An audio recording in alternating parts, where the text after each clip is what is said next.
Thank you sir. Thank you. माननीय सदस्य श्रीमती लवली आनंद जी। माननीय सभापति महोदय, ये अप्रवासी एवं विदेशी विधेयक 2025 जो लाया गया है माननीय गृह मंत्री जी के द्वारा, मैं इसके लिए उन्हें धन्यवाद देती हूँ। ये बहुत ही महत्वपूर्ण विधेयक है। इस विधेयक को जो है हम लोग पार्टी के तरफ से, जेडीयू के तरफ से भी समर्थन करती हूँ इस विधेयक का। माननीय महोदय, ये हमारा देश चारों तरफ से सुरक्षित होना चाहिए। देश हित में जो बिल आया है ये काफी सराहनीय है। देश जब सुरक्षित रहेगा तब हम सुरक्षित रहेंगे।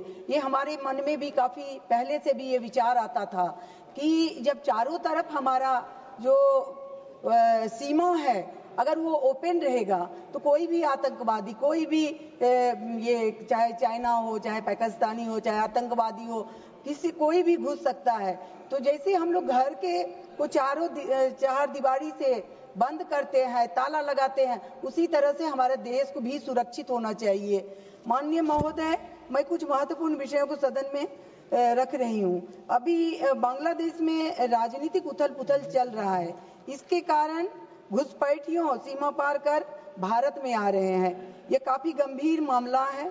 अवैध प्रवेश बंगाल में तो हो ही रहा है, ये नेपाल के रास्ते भी बिहार और उत्तर प्रदेश में प्रवेश कर रहे हैं। अतीत में रोगियों के समूह को हम लोग देख चुके हैं। ये हमारे देश के लिए आर्थिक नुकसान भी पहुंचा रहा है।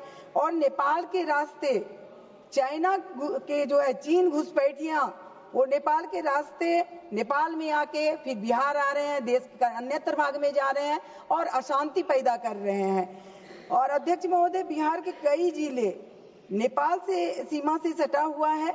भारत नेपाल सीमा ओपन है, किसी भी प्रकार की बाधा या घुसपैठियों को नहीं हो रही है। रोकने के लिए एकदम ओपनली यहाँ से वहाँ आ जा रहा है। यह काफी चिंता का विषय है। यह भी देखा जा रहा है कि कुछ असामाजिक गतिविधियों में लिप्त तस्करों और अपराधी का भी भारत से नेपाल और नेपाल से भारत आना जाना ये बना हुआ है। यह भी काफी खतरनाक खेल हो रहा है। मुझे आंकड़े मिले हैं जिसमें नेपाल से घुसपैठ कर बिहार में आकर रहने वालों के आधार कार्ड बनवाने के लिए जो आवेदन मिले हैं और जो लंबित है वो 2823 है। इसमें अधिकांश नेपाल से सटे हुए जिलों के लंबित मामले हैं। यह भी चौंकाने वाला आंकड़ा है। अध्यक्ष सभापति महोदय, खास करके जम्मू और कश्मीर, पश्चिम बंगाल काफी संवेदनशील राज्य है। यहाँ हमेशा आतंकवादियों द्वारा घुसपैठ की खबरें आती है। वह हमारे आंतरिक सुरक्षा के लिए भी संभावित खतरा हो सकता है। ऐसे कई प्रमाण सरकार को मिला भी है। यह एक विचारणीय प्रश्न हो गया है।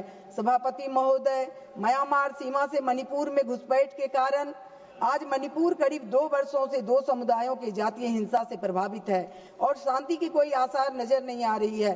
सरकार हमारी प्रयास कर रही है। राज्य सरकार पहले ही प्रयास की थी, अब वहाँ राष्ट्रपति शासन है, कोशिशें हो रही है, किंतु घुसपैठियों के कारण ही मणिपुर में शांति कायम होने में बाधा हो रही है। माननीय महोदय, पिछले कई दशकों से असम में अवैध प्रवासियों के कारण जो समस्याएं उत्पन्न हो रही हैं, वो आज भी राज्य और देश के लिए परेशानियां पैदा कर रही है। राज्य में अशांति का ये भी मुख्य कारण है। महोदय, मैं आशा करती हूं कि सरकार द्वारा प्रस्तुत अप्रवास और विदेशी नागरिक विधेयक के माध्यम से भारत में विदेशियों के अप्रवास, प्रवेश और प्रवास को नियंत्रित करने में सक्षम कानून बनेगा। अब 4 कानून, पासपोर्ट भारत में प्रवेश अधिनियम 1920, विदेशियों का पंजीकरण अधिनियम 1939, विदेशी नागरिक अधिनियम 1946 और अप्रवास वाहक दायित्व अधिनियम 2000 को निरस्त करने का प्रस्ताव है।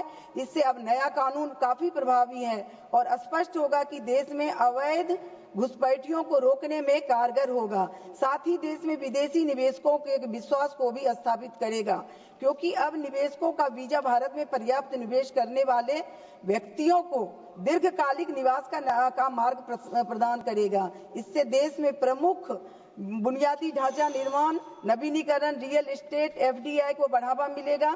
सरलीकरण, निवेशकों को अधिक पूंजी निवेश को प्रस्तावित होगा। आव्रजन प्रणाली का डिजिटलीकरण से देश के भीतर व्यापार की गतिशीलता बढ़ेगी और लॉजिस्टिक्स, फार्मा, कृषि और ऊर्जा के क्षेत्र में भी व्यापार और अधिक बढ़ाने की संभावना है। देश को 2024 तक विकसित भारत बनाने के प्रधानमंत्री जी का सपना साकार होगा।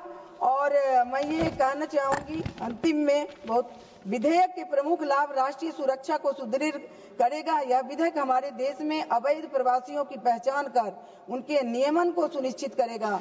इससे देश की आंतरिक सुरक्षा मजबूत होगी और किसी भी संभावित खतरे को रोकने में मदद मिलेगी। आर्थिक अवसरों की रक्षा करेगा। अवैध प्रवासियों की अनियंत्रित संख्या स्थानीय नागरिकों के रोजगार के अवसरों को नकारात्मक प्रभाव डालती है। यह विधेयक सुनिश्चित करेगा। अच्छा, मैं एक बात अंतिम कर रही हूँ। यह विधेयक यह सुनिश्चित होगा कि देश के संसाधनों का उचित वितरण भारतीय नागरिकों को प्राथमिकता देते हुए किया जाए। वैध प्रवासियों के लिए अधिक पारदर्शिता यह कानून भारत में आने वाले वैध प्रवासियों के लिए दिशा निर्देश तय करेगा। अध्यक्ष महोदय, सभापति महोदय, यह विधेयक केवल कानून और व्यवस्था का विषय नहीं है, बल्कि यह भारत के उज्जवल भविष्य और आत्मनिर्भरता की दिशा में एक महत्वपूर्ण कदम है। मैं सदन के सभी माननीय सांसद सदस्यों से आग्रह करती हूं कि वो इस विधेयक का समर्थन करें और इसे पारित कर भारत को एक सुरक्षित, समृद्ध और संगठित राष्ट्र बनाने में अपना योगदान दें। बहुत बहुत धन्यवाद, आपने हमें समय दिया। धन्यवाद। माननीय सदस्य श्री अनिल देसाई जी।